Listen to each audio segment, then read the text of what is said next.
First email today reads, Van Smack, Gunslingers, first words to Moss. Hey, there's old you-know-who, you sumbitch. Come on over here. I told Percy I'd do this. Hunts Moss. Percy I'd do this. See, that's the thing. He knows that guy's name. That's the one guy's name he does know. I don't think we need to worry about the OG going, hey, there he is. What up, big guy? There's my guy. What up, big fella? Home slice. What up, Chief? What up, big dog?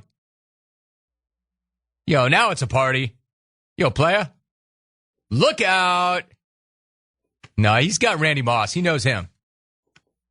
We don't need to worry about that. Hey, Jim, the reason for the trade is because I have Brett Favre on my fantasy team. Regards, the hoodie comedian. No, I can't imagine there's too many of those in NFL history, to be honest with you.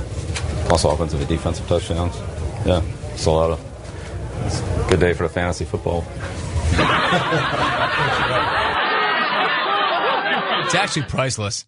I mean, think about that for a minute. Who's the guy, the most least likely guy in the history of the NFL to go with a fantasy football crack? Is there one guy in that league right now? If fantasy football is the most important thing in the NFL and the only thing people really care about, who's the one guy that could care less about it than anybody else ever? Bill Belichick. You know, how many NFL players have to listen to guys come up to them and say, hey, man, you're killing me. I need you to step up. You're in my league. Bill Belichick's got to be the one old school guy, other than like Bill Parcells, that would hate that. So the fact that he's the guy cracking wise on it is funny to me.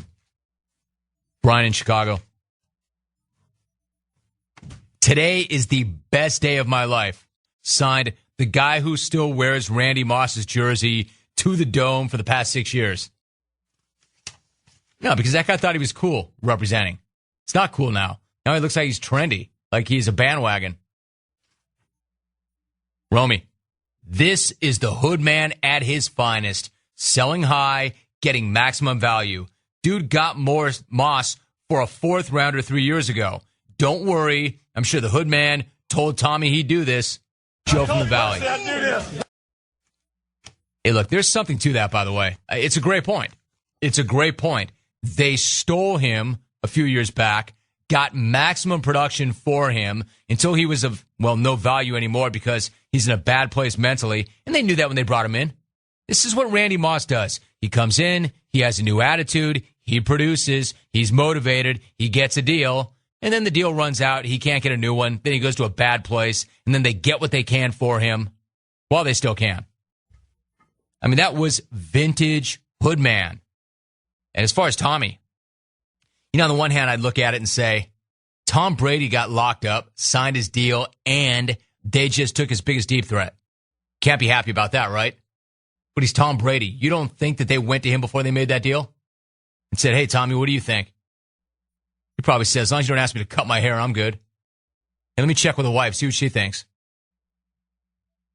Hey, man, do what you want, man. Take any of my guys. Just don't jerk with my lettuce. I like to keep my lettuce long. I'm not allowed to cut my lettuce. Yeah, hey, Tom, come in here. We got to talk to you about something.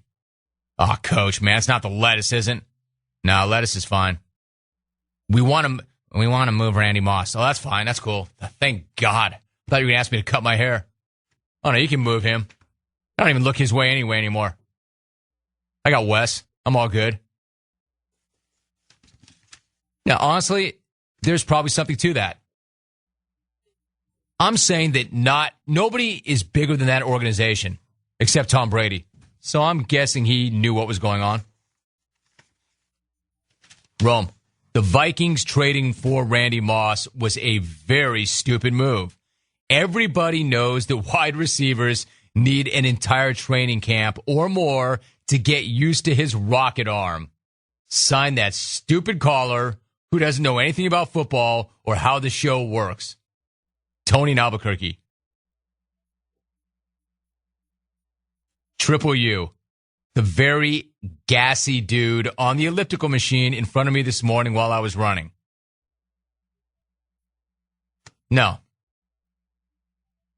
Rome, don't do that.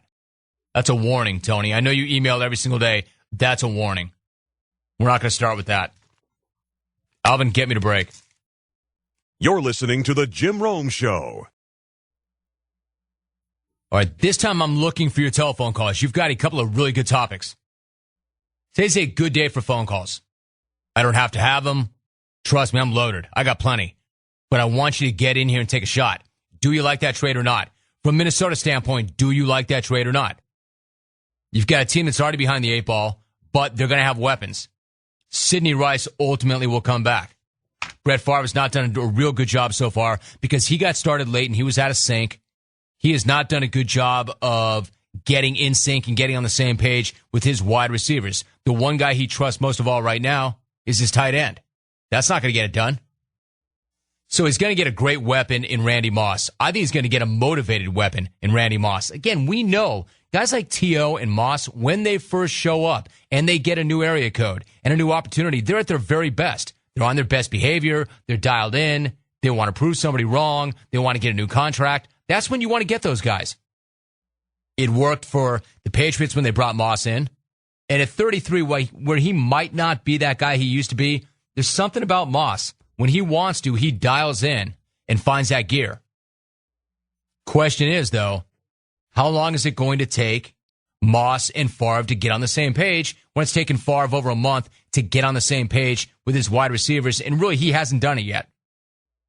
And if you're the Patriots, do you make that deal?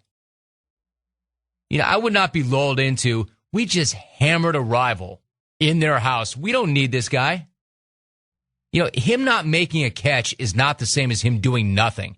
Him just being on the field changes everything, even if you don't throw it to him, and even if he doesn't make a catch. Unless you go the entire year without looking at him. But that's not the case yet. You know what the guy's still capable of? But I just think that the Patriots weren't looking to move him. And although everybody's saying the right things right now, he must have been in a pretty bad place if they moved him out like that. If you're the Patriots and you're deciding we're better without him than we are with him, he must not have been in a good place. He must have really needed that deal. And again, did anybody think otherwise? Did you really think it was going to be all right without him getting a deal? The guy went out of his way after a game during a presser that they won to talk about how he wanted a deal. And then certainly nobody said, oh, really? We didn't know you felt that way. Okay, let's get this thing done. It's not how the Patriots do it. They've let everybody else go. Hey, man, this is business. Buy low, sell high. They got what they could out of him. Great deal for him. And now we'll see. And the Patriots get what they want, draft picks. Coach them up, Hood. Coach them up, Hood, and send some of those picks to San Diego for Vincent Jackson. Where do you come out? Vikings fans, Patriot fans, NFL fans, 1-800-636-8686.